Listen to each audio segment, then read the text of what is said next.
Hey friends, Angela, your agent here, and welcome to the Real Estate Real Talk podcast. And look who I have today.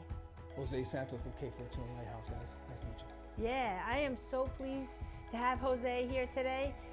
He is with a different realtor company, but we're going to get into that in a moment. This is mine, Real Brokerage.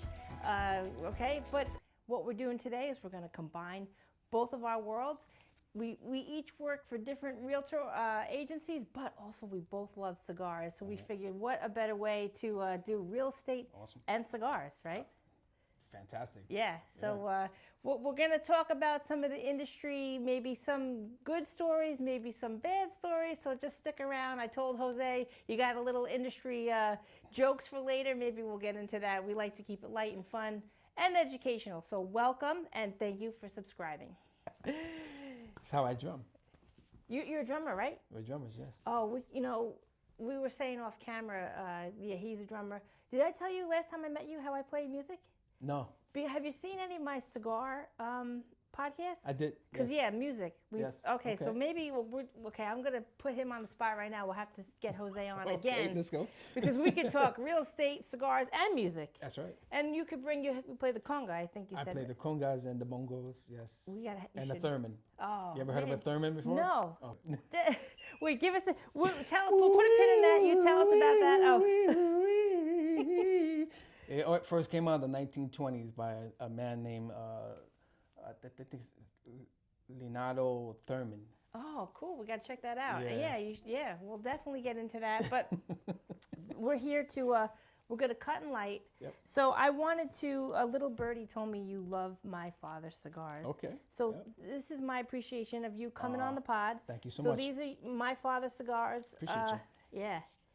So while I cut and light, why don't you just tell us, I'm interested, why do you think my fathers are your number one? Why do you say that? I tell you right now, I mean, I'm going to, let's take out this one right here. I'm going to take out the wrapper. Yeah. Look how beautiful that. I love those too. I love the style of the emblem.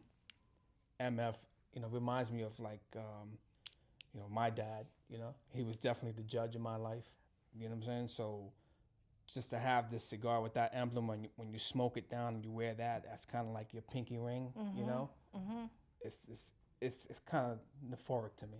Yeah, I like that. Yeah, I'm glad your father was, you said you're the baby of the family. So did you, no offense to your siblings. That's Listen, so good. I know about I'm the firstborn, but I have a baby brother, so he got a little extra special treatment. Were you like the apple of their eye even more so? Don't listen, like I said, siblings, don't listen. Well, you could have been. I kind of grew up with a dad who was, he was a Vietnam veteran. And he left in my life at 6 years old. Oh, okay. So he was chasing his own problems. Oh, he had drug and alcohol addictions, and he corrected that in his later years. So he was a great grandfather to my kids. I was raised by a stepfather who was an amazing man, and ironically enough, both my stepfather and my dad died at the same time. Oh, I'm sorry to hear that. But when you think of cigars and it evokes memories, do you think of both your stepdad and your dad, or just it brings both of them to life? Yeah, 'cause it sounds like your stepdad was an upstanding man. Is that safe to say? Oh yeah, he was a force to be reckoned with, because he just showed you the work ethic of what it took to go to work every day, wake up at a certain time, and be dedicated to your craft. Yeah. And no matter what is being thrown your way, you can always find a comfort in what you love to do. And that's something that I took from him. He was a great man. His name was Jose Ramirez. So cheers to him. And cheers to Jose Santos, my other dad, my real dad. Yeah, I love that. Cheers to Jose. Yeah, we have water today. They say people told me don't cheers with water. Have you heard that? I've never heard that before. I don't know. I've been doing it for years. So if you know that, don't think it's taboo on this channel here. We're gonna probably cheers with some water. But as my viewers know, I like to kind of settle in with the coffee pour. But today we're on location Actually, shout out to Cigar on Main. We're here in Beacon, and this is a lovely, lovely lounge. Awesome. Yeah, and so Ed, the owner, was nice enough to let us film here. So Thanks, we Ed. don't have spirits or coffee today, but listen, it's all good. It's all good. So I like that you kind of mentioned work ethic, because we're both going to talk about our careers in real estate. But I know, like I said, knowing you off camera, but we'll let the people know how strong your work ethic is. And I'm going to tell you why it's, like I said, I'm from the Real Brokerage, which is the Carol Mahoney team. So shout out to the Carol Mahoney team. And you're with Fortuna. Fortuna. But the thing is, like, when you're, and why we're like, it's not like we're competing. I feel like, some people have opinions about it, but I think it's good to have a community of colleagues in this real estate industry. And I think, because, like, if you're listing something, but I'm the buyer agent, I mean, we're going to work together. And if you have something in the investment world, we're gonna work together. So I think it's a safe it's a good collaboration, because you were telling me some people, they have other opinions about it, right? At the end of the day, people forget that real estate is about the emotions of the person. There's two emotions playing. Either you're a first-time home buyer, and this is gonna be your first home, and you're happy but you're nervous, or you're an investor. You don't care. It's just paper. We're just switching one hand to another hand. Now, you as a realtor, you have to be numb to both situations, but you have to be empathetic to both situations as well. Because if I have a first-time home buyer, they need answers. I need to answer those questions and become kind of like their therapist.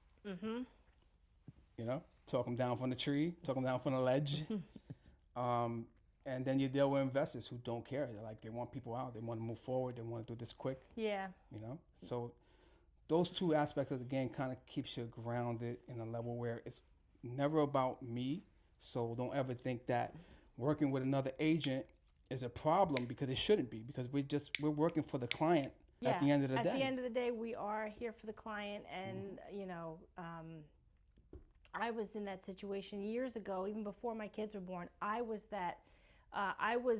renting a condo. This was even before I bought my own condo, and I was that, pawn in the what we were just saying with the paperwork. That's right. So the person that owned the condo didn't live in the state, right? So it was one of those situations where they were just like, I don't know, whatever it was in the market, something happening in the situation of the world of numbers, because it was we were there for a long time. That's and right. I think we had re-signed a lease, whatever it was. We could have even been in our 3 months into our lease, let's say, whatever it was.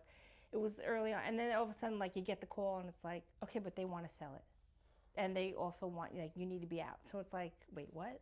So I was that. So I had, you know what I mean. So for me, I put myself. I like to pull from my own personal experience to help my client. 100%. And like you said, you have to be not a therapist. We're not saying, like, you need a therapist, but it is a little bit like that, because we need a therapist at the end of the day. Yeah. That's why they say realtors drink. Yeah, we didn't. I don't drink like that, but yeah, I mean, a nice cigar at the end of the day. This is the therapy. We can have this conversation, and we can remind the world that we are here to work with each other on these deals and not be against each other at the table. I think so. And still represent the client to the fullest extent. Yes, because in that moment, and also another example would be, actually, let's cheers. Let's cheers.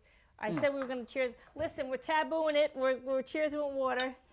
Water. We're going to do it because I Good do old like H2O. You know what, though? I like to also bring it in. We didn't do that yet, because sometimes when I go on location, I forget the order of operations. But who cares? We're here to have fun, right? So, thank you for coming. Cheers. Boom. And cheers to you. I think I'm going to cross-platform this podcast. So I'll put it up on my cigar world and my real estate world, because we're, and I'm enjoying the CAO Amazon Basin. Have you ever had? Look at that. Have you ever had that one? That's lovely. What is that? That I don't know. That is like, I'd have to probably Google it. But if you've had this CAO Amazon Basin, definitely. I think I'm saying it right. Definitely comment below. Look how special that is. I don't know. It's like the band is. I think it's like I don't know. It's some Now, kind of. question: why'd you pick the cat's eye? Oh yeah, you call it the cat's eye? Called the cat's eye. I picked the dot. Well, I had no other Punch. choice because you gave me your clipper. Oh yeah. But I normally would pick the cat's eye. Okay, so this is called. I like that. I haven't actually heard that. This is the V cut. Okay.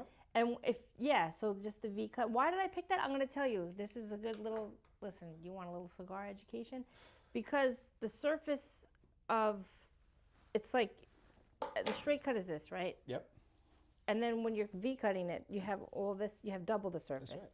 So they say the flavor profile is more, like air coming through the top of the cigar, more surface for the flavor profile. And also it's supposed to go like, it's going this way, like this way into your palate. Love that. And you're getting, they just say it's supposed to enhance the flavor profile. I think it does because I normally will pick that, Yeah, the V cut. but Cat's eye, I like that. I call it a cat's eye. Yeah, he's because you're a cool cat. Cool cat from the Bronx right Hey, here, this man. guy. He's representing. Yeah, 1980s and 1990s. Yeah, you know where it's at. Yep.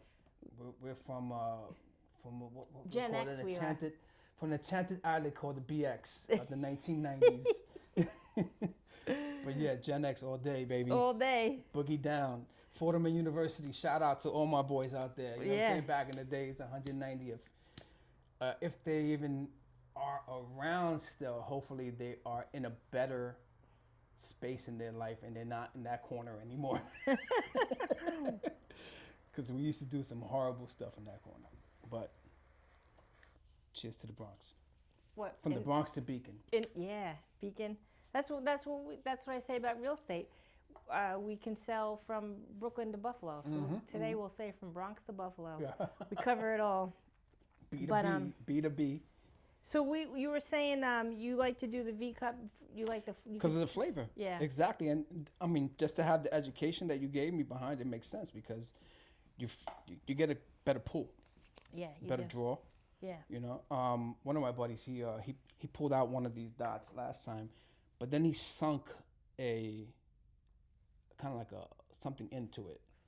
Oh yeah. So the draw could come out of it. Yeah, I've seen that. But it was like you could just You do a kinda- cat's eye and you get all kind that. of open up. Yeah, it depends on how like they roll it. With my father Yeah. or the CAO, you can't go wrong. I mean, that has the draw on that's very open, right? Oh yeah. Yeah, they're beautiful. It's perfect. Yeah, Yeah, you it can't tastes go. good. Yeah, sometimes they put those sticks in to open up the tobacco leaves. Now, what do you prefer, Maduro or the Blanco? Good question. Yeah. Maduro. Yeah, Maduro. Why Maduro. do you? Have you seen my little quick and dirty 5? I want you to do it with me. Okay. After we do this, you should do it I'm gonna with let me. that ash out a little bit, but go Yeah. ahead. That's what I asked. Maduro or Connecticut, that's my go-to. Okay. I say Maduro, and actually from very early on, because they sometimes they'll be like, oh, women, give her a flavored cigar. I get it, but I have a very unique palate. I actually have a super palate, like scientifically. Have you heard of that? A No, super palate? never heard of it. Okay. I could take. There's like a litmus test you could do with your taste buds. Okay. And I have like all. I guess if 3 out of 5 of the litmus test, the litmus paper light up or whatever it is, or you could taste them, you have a regular, And mine, I tasted all 5 or whatever it was. That's amazing. So it's like a superpower for cigar tasting. Super palate. Super palate. It's super I palate, have no superpower. superpowers. I have no superpowers. But it's actually a thing because I did it with my son's science kit. You could get one. Yeah. If people out there interested, you could order one to your house, I'm sure. It does take yeah. a long time for And your they're pretty palate cheap, to too. build. Yeah. Because when you're first starting out smoking cigars, you get the next day after effect. After a while, it's not there anymore, and now you can actually taste the cigar. You know what's coming. Yeah. You're not worried about the after effect of it. Yeah. New smokers, they have to kind of Yeah. have to get their palate a little. It's almost like with anything, really. Like, right? If you're 20, like young. Listen. I started smoking at 13. No, I was gonna say young. I meant like I was about to say with like wine. Yeah, and but we used to smoke something different out of these things Yeah. before it was legalized. Yeah. This would be cut up. Yeah, we will. To the next episode, we'll get into Jose's back streets there. I think the name brand of the hood was Blunt, right? That was the name brand back in the days. Yeah, we got to keep this professional real estate. But I was gonna say no, because being that I have my whole family's from Sicily, we were able to sip wine with dinner when we were kind of young, just as a family thing. Yep. But when you're a kid, you don't like that. You don't like a little sip of bourbon. It's too spicy. Or a little like a kid doesn't. So what I'm saying is, as you become an adult, Yep. your palate, like, right? Do you remember, like, Absolutely. when you were like young, if you did sip some alcohol, did you feel like, you know it what? was like too spicy? Anything that was like a bourbon definitely was like too spicy, too tart. But now I love an old fashioned. Now you're Yeah, I would love an old fashioned. a regal. You sit back with your cigar. Sit back. You get your old fashioned. That's right. You're a seasoned man. All right, so since this is your first time on this podcast, let's give a little background. Let's share with the people what made you get into real estate, because you must have had some sort of like underlying passion to say, because listen, I know people get into it first they just say the money. It's like, listen, but it's the people that stay in it that talk to me like that that make a more, you know what I'm saying, like more than like if you're in it for over 3 to 5 years, once you're past that point, I'm interested in knowing like what's your passion behind it. Does that make sense? Yeah, definitely generational wealth. It's something that I wanted to do to pass down to my children. Yeah. And their children. Coming from the Bronx, we live in tenement houses. We live in apartments. Yeah. Concrete jungles. When I moved my kid upstate, was the purpose of getting them a backyard. Yeah. Funny story is that I got them the backyard and they don't play in it. Go figure, So, but that is behind the passion of my real estate and also what I bring to the table when I represent my clients, knowing that this is something that's going to be some type of wealth generation for them, not only for myself, but for the client. Right. Because at the end of the day, like I said, it's all about the client and what they need and what we plan to do for them, and how can we help facilitate the deal. So you bought your own property first. Yep. And then did you have your license yet? No. So I bought my house in 2002. Yeah. And this was a part like of something. What like gave you the bug though to get like your license and really take it further? I mean, I remember working as an exterminator in the buildings in downtown. Up here or downtown in the city. Yeah. And we worked for this company. It was a nice company. They had a union, and I would talk to the guys in the basements. They were the supervisors, the cleaning supervisors, and they had houses in Long Island, and at that time, interest rates were sinking in the early 2000s, like 2001 and 2000. And so I had the bug already, and they would tell me about the programs that my union gives to first-time home buyers. So I tapped into all the information they gave me. And at that time, we didn't have computers, right? We didn't have what we have now to do the MLS and all that. Oh, yeah. So we had to actually make phone calls. We had to find newspaper articles. Yep. Newspaper came right to my mind when you said that. Yep. And me and my wife, we had our first kid already. So we had, we had 2 kids already in an apartment. And we were living on the 3rd floor. We were both dreaming about buying a house. And we would visit my father up here in Beacon. Beacon was absolutely beautiful. This is early 2001, 2000. And after 9/11, that gave me a secure idea that I am leaving the city. Yeah. Kind of felt like a sardine in a can. And I made a move, bought my house upstate. Best move I ever made. And then I branched out from there.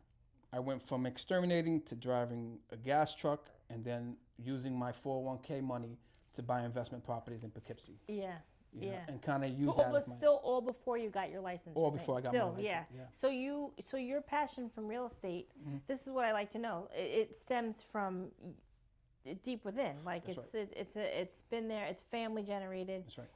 It's like in your blood, because you said you wanted to move up and out. Like get the yard, get that. That's kind of like you know, same with my family background. They were in Brooklyn, and as much as they loved Brooklyn, right. I mean, really, the pride is still holds to this day.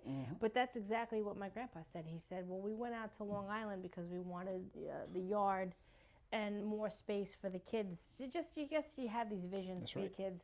And it just worked for them. So, I mean, it's not for everybody because, you know, city living people, they absolutely, they first of all, some people in the city, they think we're crazy. we have too much. Because at night, you know, when I first came up here, Yeah. I was up in Stanfordville area renting a place, Okay. this and that. And the peepers, I guess they call them, the peepers in the pond. Leaf peepers. Yes. Jose, I was actually scared because I was like, what is all this nighttime sound? Like, it was a lot of like, and then I had to get acquainted with like fox, and we Yep. have black bear up here. Yep, So, yep. but coming from like the Long city, Island, Brooklyn, yeah, because yeah. we would go to Brooklyn a lot, you know, Yeah. to visit cousins and stuff. Same And here. my aunt lived in Manhattan, so we were like in the city a lot. But then when I came up here, I was like, wait, what's all this noise? I said, we used to joke. I rather have the sirens and the yelling, The yelling, than the animals. trains. I had to get used to the animals. But Yep, yep. how's your feeling about that? When you first came up, were you like, wait? You know, I loved it because you grew up and all that noise. You A know? lot of noise. It was a lot of noise. It was definitely something that you're looking for, quietness, right? Yeah, yeah. But then I found the perfect location because Yeah, this says the Beacon. Beacon has a city vibe, you know? Yeah, 100%. So you can walk right down the Yeah. main street. Yeah. You know, you got Brooklyn right here. You know? Yep. I And went then you out. walk up the mountain, you got a whole different lifestyle. And the key word is walk. You know, you don't have to take a train. If you live here, you can walk to everything. Beacon's only 1.5 mile radius, so it's not a very, you know, big location, but it offers a lot. Yeah. And I don't know if you know this, but you know the Mount Beacon's on the New York's emblem, right? On the our seal. Excelsior. Yeah. Is that our Yeah, crest? yeah. Oh, I didn't realize. That's Mount Beacon right there. Yeah, nice. Yeah. Oh yeah, I'm so proud to be a New Yorker. Yeah. Oh yeah. It's and also now, are you licensed in any other state? No, just New York. But our company, Fortuna, Yeah. we have an office in Florida, Fort Myers. Yeah. And we also have an office in Fishkill and Atlanta, Georgia, and Oh, yeah. South Carolina. Nice. And yeah. Kevin is expanding, so you know Kevin. Yeah, is the K cool. in K Fortuna stands for Kevin. That's so right. He's a real. Kevin is real. the man. I This is love his brother. Kevin. I Yeah. met Kevin in 2019. Yep. And everybody said, you know, once you meet him, you know, you're gonna love him. Yeah, see, that's the thing. Well, I worked, like I said, for the Carol Mahoney team, but I knew her before I joined, and I just knew you can't, you know, you have to. I feel like it's important to also work with people that you can get Right. along with, because then you Absolutely. could grow in your career. 100%. And there's no, you know, we get along. So You you got get to. along. Kevin's a good guy. Yep. Carol's a good lady, and okay, so I know you got some real good, juicy career stories. So what Jose was telling me off camera. He's like, but I have like some horror stories. I'm like, all right, but don't you, you know, keep it. Yeah. How do we keep it nice, but yet? All So what did you want to share? Get So- it off your chest. All right. So as a first-time home buyer, right, and you're looking for an agent who's gonna help you close the deal. Right? Yeah, I mean, but Especially- you're gonna add some tips and tricks into this nightmare story, or Absolutely. because we need to learn from what happened. How about that? Absolutely. This is how we do it. You know, when you're dealing with an FHA buyer who's Yeah. a first-time home buyer, Yeah. a lot of times FHA, the mortgage company, has kind of guidelines on how the house passes code for them. Yeah. Now, the inspector that you hire for the inspection after you get an accepted offer will go through the house and tell you that this can or cannot pass FHA guidelines. Yeah. But he can show you how to fix it. Sure. Now, if the seller is not willing to fix those things, it's a dead deal. So, background in construction, Yeah. said, I'm just going to go over there and fix the situation. This guy, yeah, he gets it done. I mean, they needed a deck to be painted. So I was driving a truck, doing my first FHA deal. I was really adamant of helping these people, great people, and they were buying a house that, you know, for the first time, and they were nervous. And when this situation came up about the deck, they were thrown off guard. I had to do this job for these people on the weekend, paint the Yeah. fence. They gave me permission. I have a construction company that I formed, and we took care of it. So, but then you must have built quite a rapport with your buyer client. I mean, If at the end of the day, it wasn't listen, a huge commission. It was a small. I think I was in the red on that commission. Right, but let me ask you this. Let me see. Is there any light? Did they refer you to anybody Of course, else? they were the so most. that's They what I were was the gonna most say. gracious, Sometimes- and I had sometimes a great feedback from them. And they're 8 years ago, I helped them purchase that house, and they still call me to this day. Okay, so that's why we wanted to shine a little light on it as an agent, but also on the other side of it, like I said, to educate the people, the buyer client. That's right. Because I like to tell, first of all, I like to remind people we're not real estate lawyers, so consult your local real estate attorney. 100%. There's lots of laws and codes in your state, your area. But because I do let people know we can definitely help them anywhere in America, really. right. Because if we know people here that are moving, this and that, we can just refer them to another agent, That's right. that we know. That's right. And we like to get that done. But also, like you were saying, you were in the red on that, but you did it for your client, not the client. money. Is Yeah, that exactly. safe to say? Because I experienced that same situation when I Yeah. was buying my first house. Yeah, and you were just like there was an old SNL skit actually that used to say, "Fix it, just fix it, just fix it." Like that's my feeling too. It's like can we get this done? Can we do what's right? That's right. So it was probably like really disappointing when the seller was like, "Screw that, I'm not. Yeah. I don't care." You kind of, and then you got to go back to these people and say, "Hey, man, I'm sorry, but Yeah. this situation happens. But how do we kind of like navigate through that now? Now knowing what I know, Yeah, I kind of refer that out to other people to get it done. So that experience gives me that leeway to do it again in a better way. Yeah, of course. Well, that's with anything in life. I Yeah. feel when you go through something, not that you fail. If you I'm not saying that you fail, but if you get kicked back or you fail at something, like I tell my own sons, that's good. When you get kind of kicked down a little bit sometimes, or you're going through that hard time, it just makes it so that the next time you're doing it, you're gonna be that much better. You're gonna know the answers. Sometimes you know how to solve that problem with like one alternative answer. Now you have 4 alternative ansers. You build that muscle, Yeah. and it gets easier in time. And now, when you go and represent a first-time home buyer, you already know what to look for. You're seasoned. You're kind of like, hey, this is not gonna happen. Let's move on to the next house. You set the expectation too for the client, That's right. You don't like That's right. Yeah, it's good to have So these people call you. Still, yep. So I think they got That's my a good picture on there. But it's all good. They're all learning lessons, and you meet some great people on the way, and you make some great relationships. Between realtors, between customers, between clients. Yeah, it's good to have a smoke with you. It's good to sit and relax with Jose. I got my first ring on. Yeah, I like it. Yeah, I like that. It's good to sit back and enjoy a cigar with Jose. So yes, comment below if you're a real estate agent that likes cigars. And like I said, thanks for joining. Thank you for having me. Yeah, I love that you're here. All right. All right. So see you next next time. time.